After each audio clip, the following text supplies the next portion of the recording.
En otro tiempo, los habitantes de los pueblos de Cantabria usaron exclusivamente como calzado la albarca, que, fabricada con madera de abedul, alisa o nogal, era en aquella época el calzado ideal para caminar por caminos y veredas casi siempre húmedos, ya que aislaba el pie de dicha humedad.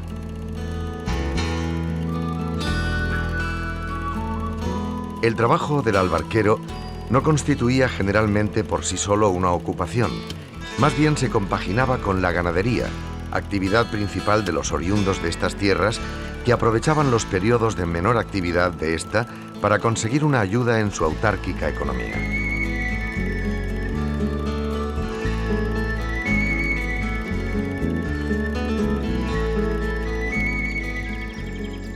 Hoy en día quedan muy pocos artesanos albarqueros y las albarcas ya no son un calzado de diario más que en algunos rincones de tradiciones muy arraigadas. En las proximidades del siglo XXI, el trabajo de estos artesanos sigue vivo gracias a los muy contados que se llevarán consigo otra pequeña parte de nuestra historia. Entre ellos, Amado, en Carmona, que trabajando como siempre en el soportal de su casa, constituye en este momento el más vivo ejemplo de nuestros albarqueros.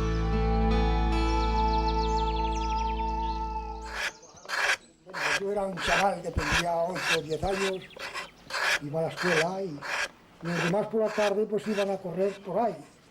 Y yo ya me gustaba, mi padre era albarquero y mi abuelo también. Y yo venía aquí y a tal irme a correr por ahí ya me enredaba yo a hacer albarcas. Y así fui aprendiendo, las hacía pequeñinas, después las hice mayores. Cuando tenía 8 o 10 años ya las hacía para mí. Entonces aquí todo el mundo las hacía. No había donde ganar el dinero y el que sabía hacer un par de barcas pues ganaban duro. Mucha hambre lo que había, no había donde ganar duro.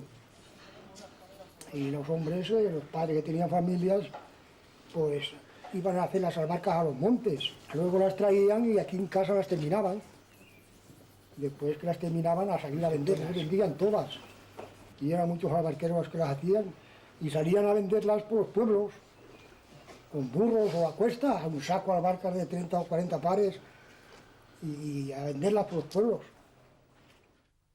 Las albarcas constan de diversas partes que reciben unos nombres muy característicos.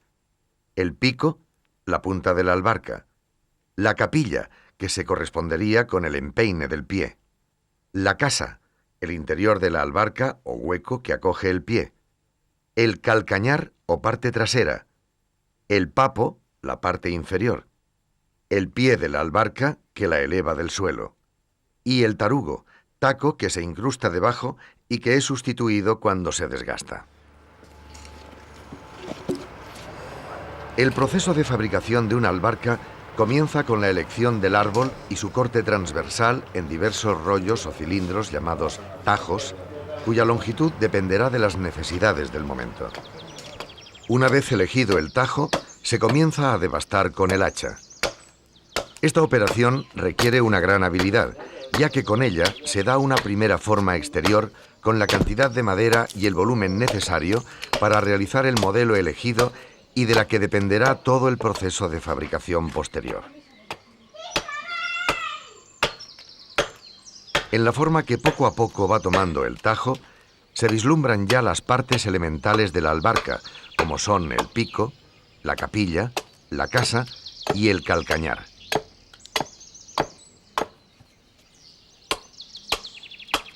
Los tajos, ya más o menos tallados, se llevan posteriormente a un banco de trabajo denominado por los artesanos tajo o perro.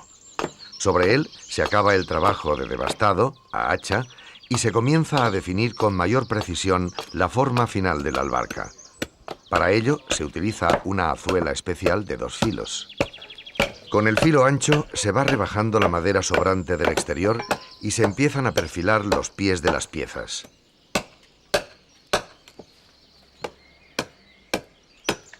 Es un trabajo en apariencia rudo, pero que, como en el caso del hacha, requiere una gran habilidad en el manejo de la herramienta porque cada golpe lleva una intención concreta y definida que moldea sin marcha atrás el aspecto exterior de cada pieza.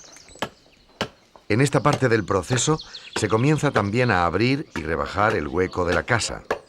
Se utiliza para ello el filo estrecho de la azuela o peto, lo que permite afinar con más precisión cada golpe.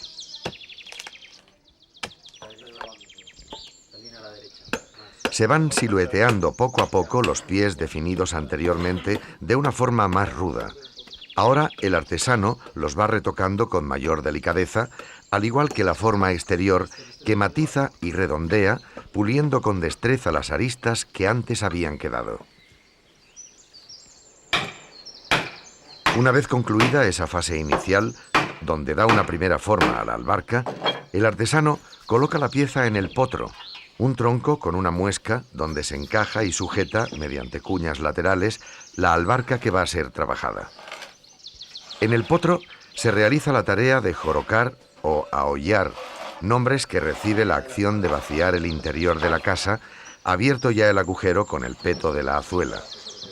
En ese trabajo se utilizan también herramientas especialmente diseñadas, como son los barrenos y las legras.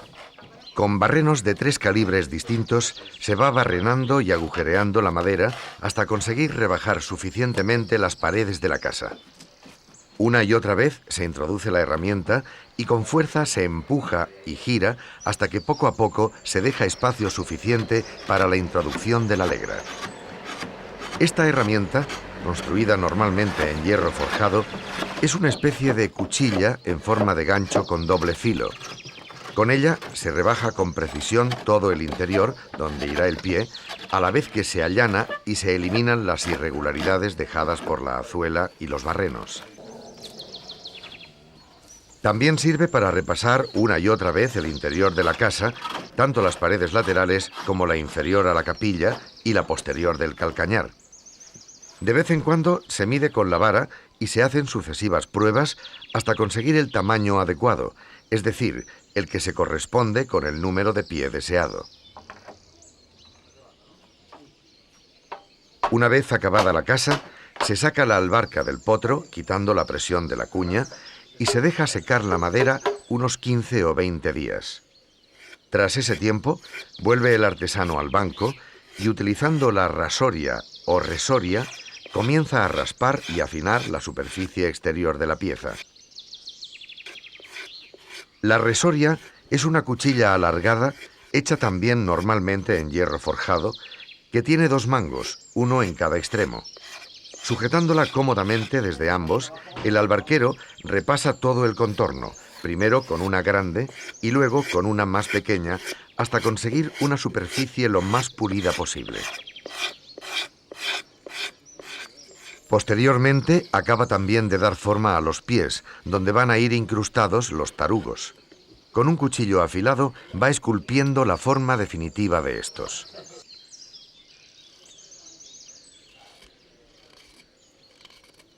Una vez acabados, con una lija fina, da un repaso a toda la pieza hasta dejarla lista para el grabado y barnizado posterior.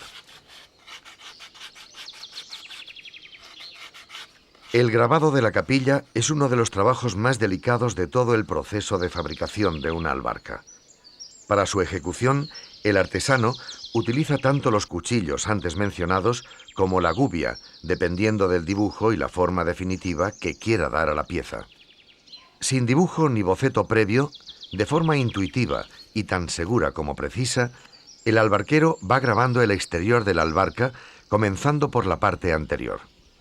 Con decisión, utiliza la gubia para grabar todo el borde de la punta. Después, lleva a cabo la decoración de la capilla, más delicada y compleja. En ella se pueden realizar todo tipo de motivos, vegetales o geométricos frecuentemente, que puede extender a otras partes de la albarca, como por ejemplo al borde superior del calcañar. En este caso, traza líneas que se cruzan y forman pequeños rombos, en cuyo interior dará pequeños cortes con el cuchillo para conseguir un relieve a 2 planos.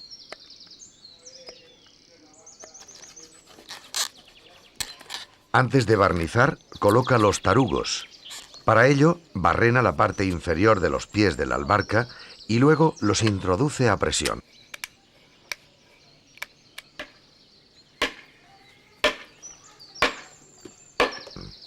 Posteriormente les da forma sin llegar a lijarlos, porque estas piezas serán las que más sufran y habrá que sustituirlas con frecuencia. La parte final del proceso llega con el barnizado, que puede ser de toda la pieza, excepto los pies y la parte inferior, o de solo la superficie externa.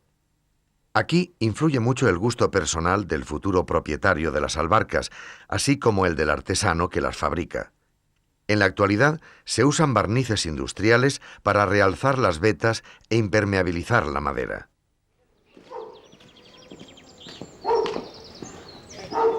Una vez acabadas, solo queda usarlas y comprobar su utilidad, pensando quizá quién fabricará el próximo par una vez gastado este, ya que son pocos los artesanos que quedan manteniendo este oficio. Pero la juventud no trata de aprender. Ya hacen una y la otra ya no le sale bien, no sale del otro pie y se aburren y lo dejan.